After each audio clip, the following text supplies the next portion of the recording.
Well, tonight, as we hear about more children dying in gun incidents, we're investigating how officials determine what's an accident and when someone should be held responsible. One local mother buried her 12-year-old daughter after another family member's gun went off. This happened last year.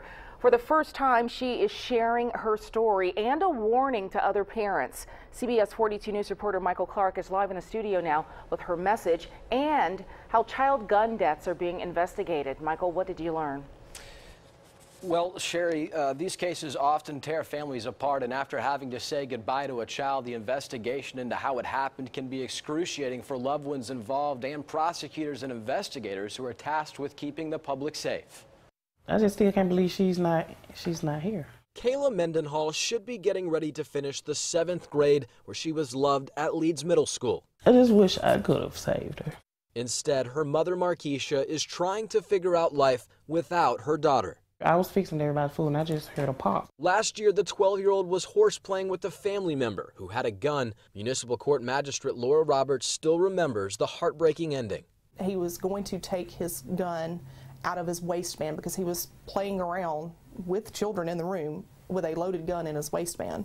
And so he went to lay the gun on the dresser, and as he did, he said that the niece reached up and grabbed him and pulled him back down, and the gun went off. Kayla Mendenhall was rushed to Children's of Alabama, where she died about an hour later. And I went to the back and saw my baby laying on that table.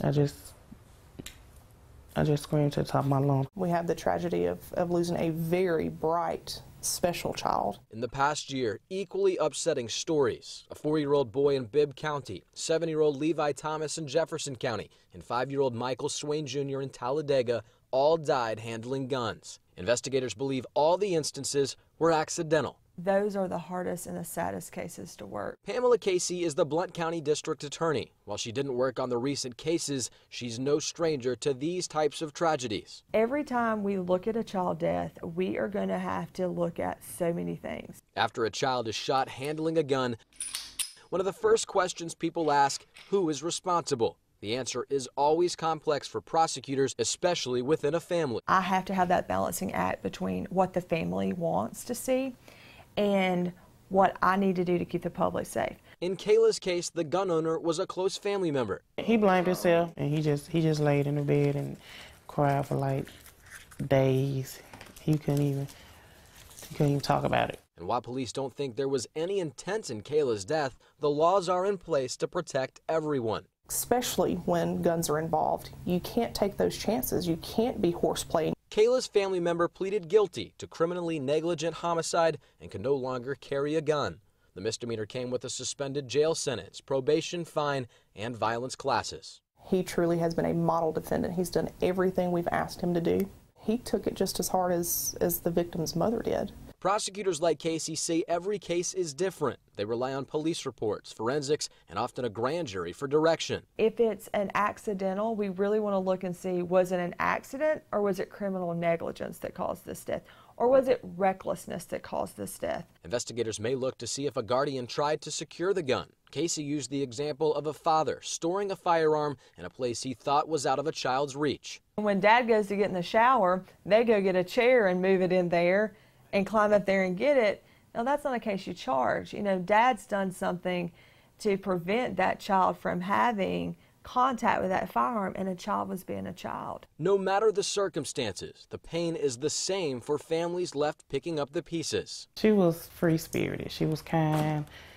She was smart. The tragedy has this mother warning others about firearms and children, understanding how quickly things can happen.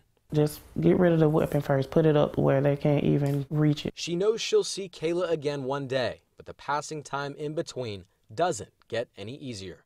I just wish I could save my baby, because I feel like that's my job, to protect my kids. Michael, 12 years old, 4, 7, 5 years old children gone just like that. We know it's tragic, and we know they have to investigate these. It's never really black and white for them, though. Absolutely, it's not. And I learned so much from my conversation with District Attorney Pamela Casey, and I wasn't able to include just everything in this report, but we have included that interview on our website at CBS42.com. You can also find it by downloading our news app. Yeah, Michael, thank you for that report. An eye-opening look into what goes on behind the scenes here. We appreciate that and much more online right now.